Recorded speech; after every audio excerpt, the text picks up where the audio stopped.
em detalhes e não vou apresentar a solução aparentemente, porque o Lula disse que tem uma, mas eu não tenho. A gente vai conversando e vai debatendo.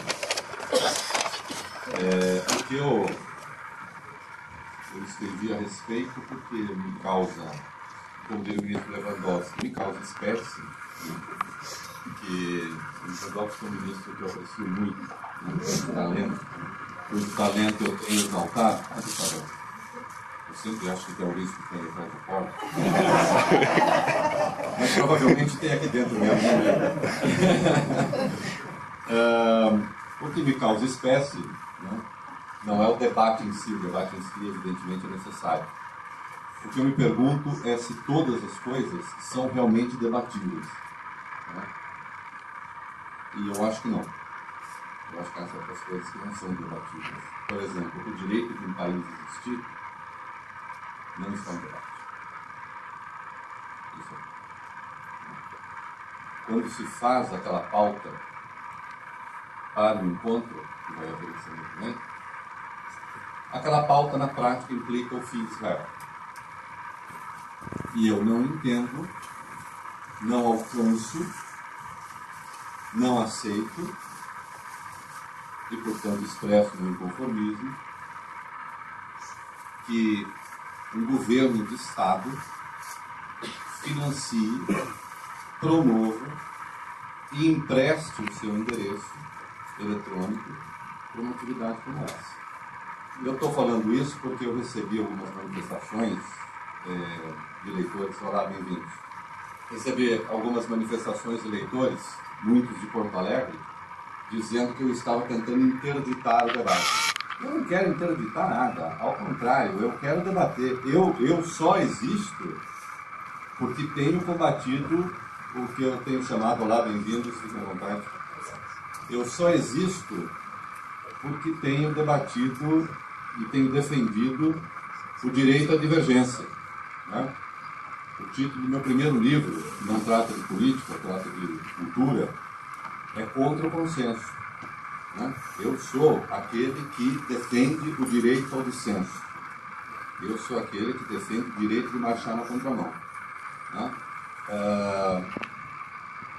Muitas vezes dizem: ah, você está aí, veja só, e o PT está ganhando tudo, o PT está ganhando tudo. E daí? E daí?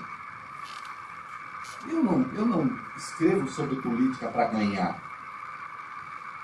Eu escrevo sobre política porque eu acho que devo escrever sobre política, porque acho que tem questões relevantes a dizer, porque acho que há temas que precisam ser debatidos, só isso. Eu não disputo a eleição. Eu não ganho e não perco. Tá? A minha vitória, se existe alguma, está em conversar, em debater e em encontrar isso aqui. Pessoas dispostas a fazer a mesma coisa. Tá? Existe uma tentação em curso no país. Por favor. Existe uma tentação em curso no país do discurso único. Porque o PT é um partido à vontade. Porque o PT é um partido bastante maleável, que vai se adaptando, que vai adaptando as suas teses à realidade. Né? Hoje, poucos partidos entendem tanto de capitalismo quanto os petistas. Né? Seja na teoria, seja sobretudo na prática. Né? Eles descobriram que o capitalismo é uma coisa muito boa. Não é? Para eles, inclusive. Né? Individualmente falando. Né? Existe uma certa tendência de esmagar o debate, de esmagar a divergência, inclusive na imprensa. Inclusive na imprensa, que é o meio ao qual eu pertenço. Tá? Até na Veja, às vezes, vem um coleguinha outro e diz: mas você não acha que isso é um pouco demais? Isso o que é um pouco demais? Chamar as coisas pelos nomes que elas têm?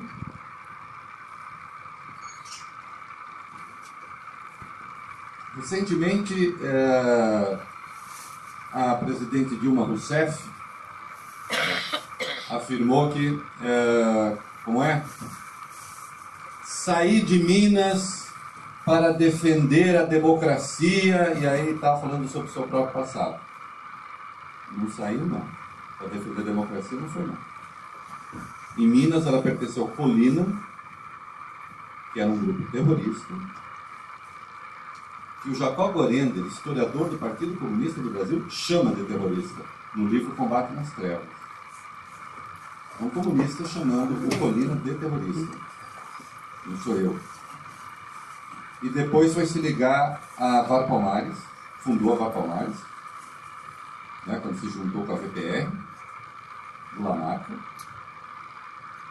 para praticar atos terroristas. Pessoas inocentes morreram para que eles pudessem exercitar as suas utopias.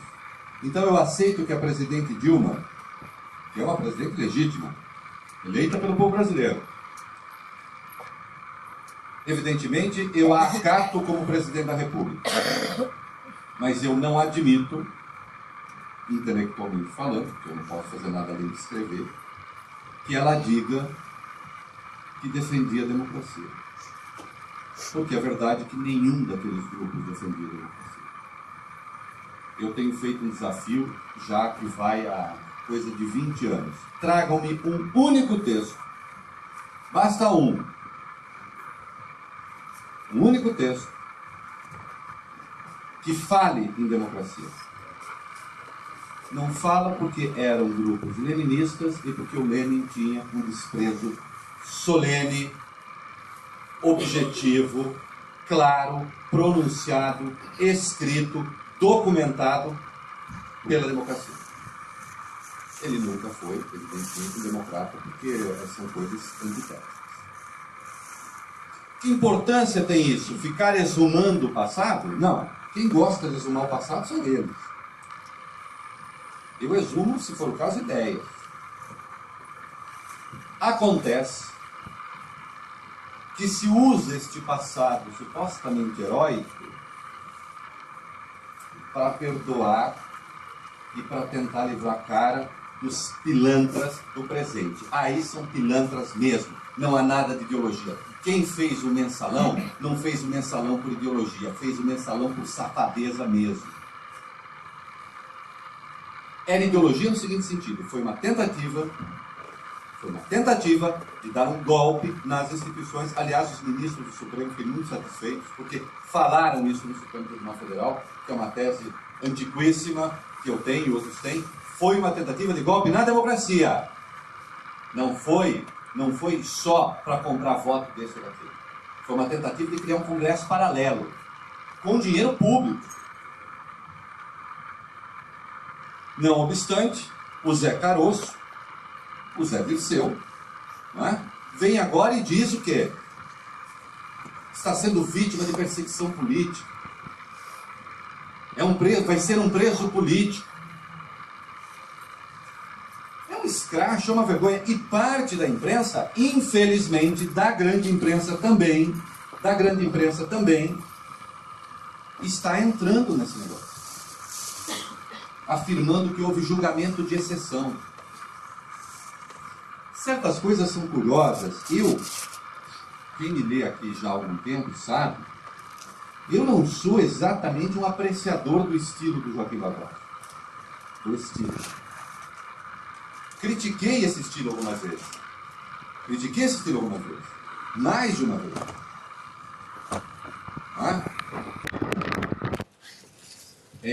Ele tem uma certa coisa assim, Vossa Excelência está certo. Ele diz, por quê? Como eu estou certo? Não, Vossa Excelência está certo.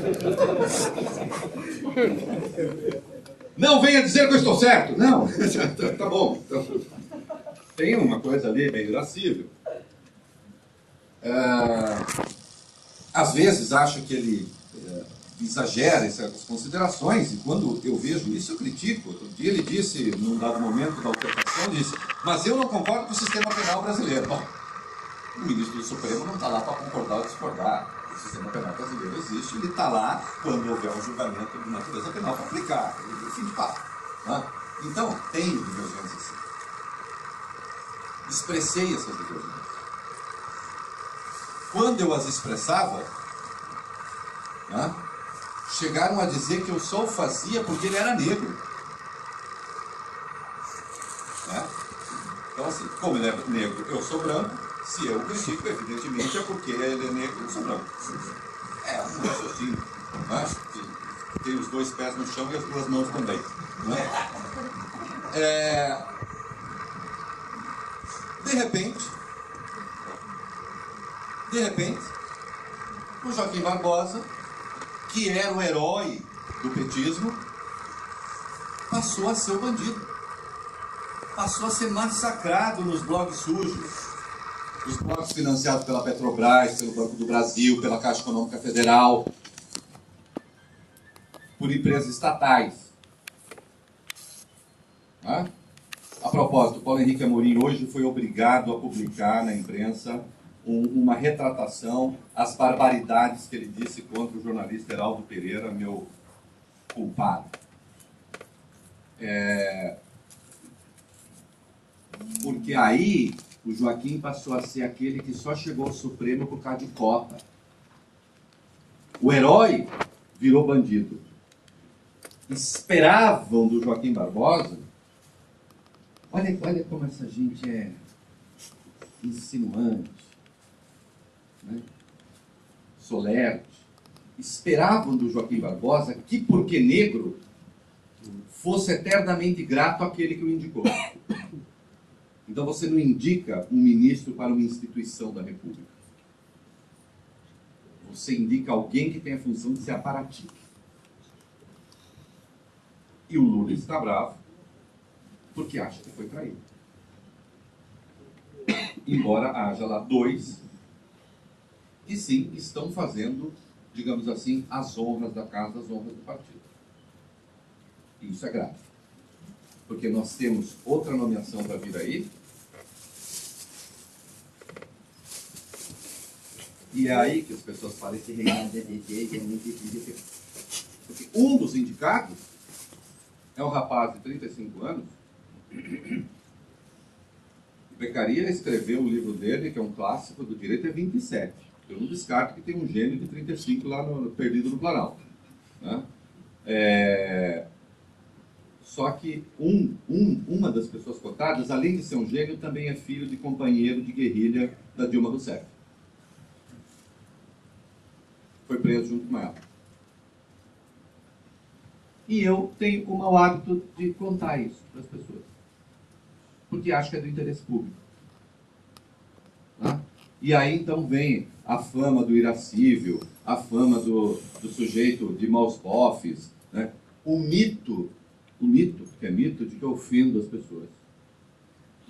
Não ofendo. Não ofendo. Eu questiono ideias. E posso ser um pouco duro ao fazer isso, às vezes, mas com frequência chamo as pessoas para o debate público. Se quiserem que faça o debate público, eu topo hora e lugar. Não é? O Ivan Valente topou uma vez, mas aí ele quis me bater durante o debate, e aí ficou uma coisa meio lá na Faculdade de Direito de São Francisco. Ficou chato. Então fica esse mito de que quando você reage, quando você diz coisas, quando você contesta, você faz ou porque tem espírito de porco, ou faz para contrariar, ou porque é ligado à grande conspiração da direita. Quem dera, não a direita conspiratória, mas quem dera houvesse pelo menos uma direita. Quando eu digo quem dera houvesse pelo menos uma direita, não significa necessariamente que eu me coloque, eu me posicione, mas também não tenho medo, não, porque algumas coisas são medo. Né? Já escrevi isso, não tenho medo da palavra. Né? Mas quem dera houvesse, como há no mundo inteiro. Vocês sabiam que nós temos a menor oposição do mundo democrático? Aliás, do mundo não democrático, quase que também. Que exceção feita a China, que acabou de eleger lá o novo presidente, né? e até um repórter da Globo disse, num momento de rara boçalidade, disse, não, eles elegem lá, mas não é com eleição, é com o parlamento, que se reúne 2 vezes por ano. Ele disse, né, e o Obama tinha acabado de ser reeleito, ele disse, então é a eleição nos Estados Unidos, eleição na China, ele disse, são formas diferentes de jogar o mesmo jogo. Como é que é? Não. Se o que se joga nos Estados Unidos é futebol, soccer, né? Aquilo lá que eles jogam lá na China é outra coisa. É roubar a bola com a mão. Não é? Sair dando porrada, é matar o adversário. Não é o mesmo jogo. É outra coisa. Mas volto. Exceção feita a China, Coreia do Norte, Cuba já não sei. Talvez Cuba já tenha uma oposição maior que a brasileira. O Brasil tem 20% do Congresso brasileiro de oposição. Menor do que na Venezuela, uma proto-ditadura. Menor do que a proto-ditadura do Equador. Menor do que a ditadura da beiçuda vizinho de vocês aqui. A beiçola de Buenos Aires. Está levando, infelizmente, a Argentina de novo e mais uma vez. Isso parece ser como dizia um poeta, que destino contínuo se passa nas trevas da Argentina, mas o fato é que vai acontecer de novo. Não é? Claro que a população tem responsabilidade também, elegeu, sabia, como tem responsabilidade no Brasil, elege, sabe muita coisa, conhece muita coisa. Não é? Mas é evidente também que os políticos, tanta gente em pé, se vocês não querem sentar aqui, eu não ligo não, viu? Aí eu faço um negócio aqui no meio, assim. Vamos fazer uma coisa de arena, vai, vamos lá. Fica mais gostoso. Senão eu começo a ficar tenso. Aí, se eu fosse o Zé Celso, já mandava todo mundo tirar a roupa.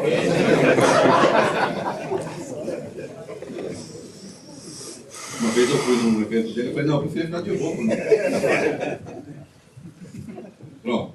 Aí eu vou falando aqui, vou virando de vez em quando, posta para um pastor. Muito bem.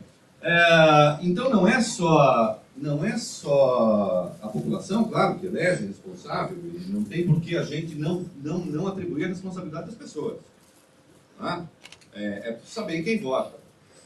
Ah, mas o coitadinho lá do oprimido votou porque prometeram um negócio para ele. Prometeram um negócio para ele, ele sabe que não é assim. Não...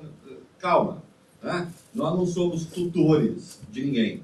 Né? A população é responsável. Agora, é claro que na política, as oposições e quem é oposição tem que se apresentar para o jogo. Tem que politizar os temas que são politizáveis. No Brasil não se politiza nada, a oposição foge, tem medo. Vênia máxima, cagona. A verdade é essa. Não é? O último debate asnal do PSDB, asnal, daqui a pouco eles vão trocar o tucano por um bicho com umas orelhas bem grandes. Né? O último debate asnal do PSDB precisamos mudar, renovar e tal, e buscar esta população que o PT ganhou. Parabéns. Vai lá disputar com o PT, a população que o PT ganhou, para ver o que acontece. Não. Está errado. Está logicamente errado, está historicamente errado, está materialmente errado, está matematicamente errado. O PSDB tinha de buscar justamente uma maioria silenciosa que não vota em ninguém que não tem partido. E que vota até neles. Por falta de opção, às vezes.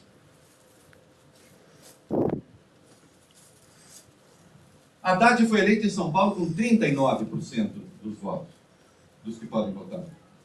A Dilma foi eleita com 40 e poucos por cento dos votos dos brasileiros que podem votar. Pouca gente se dá conta disso. A Dilma foi eleita por uma minoria dos eleitores brasileiros, não pela maioria. Considerando os que votaram no Serra, as abstenções, os brancos e os nulos, ela foi eleita pela minoria. É uma presidente absolutamente legítima, porque a regra é essa. Eu não estou contestando isso. O que eu estou dizendo é que existe uma margem para trabalhar a oposição no Brasil, que a oposição não reconhece. não só não reconhece, como ainda fala porcaria sobre os países que são democráticos, como os Estados Unidos. Eu cansei de ler a imprensa brasileira e ver gente de oposição dizer assim: que desastre o Partido Republicano, hein? Olha só, viu? Obama. Começa que a regra nos Estados Unidos é o presidente se reeleger. Do primeiro ano do século passado para cá, eu acho que foram o Ford, o Carter, Jimmy Carter e o Bush pai. A regra é se reeleger. O Obama se reelegeu com uma das menores margens da história dos Estados Unidos, desde que tem a polarização dos dois partidos. Os republicanos tiveram 48% dos votos. Coisa que a nossa oposição aqui, nesta marcha, não vai ter. E os republicanos se elegeram falando para o seu eleitorado. Aí disseram assim: os republicanos se abrem agora para os latinos. Quais latinos? Se for para aqueles latinos interessados nos programas de assistência social do Obama, esquece, porque esses não vão. Se forem os latinos já integrados à economia americana, aí sim.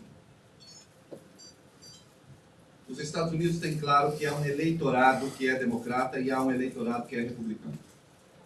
E os republicanos falam para o eleitorado republicano. E os democratas falam para o eleitorado democrata. A polarização é democrática. A polarização livra o país de ter este bando de vigaristas, de assaltantes dos cofres públicos, que ganham as eleições e no dia seguinte estão lá negociando o voto popular com o vencedor.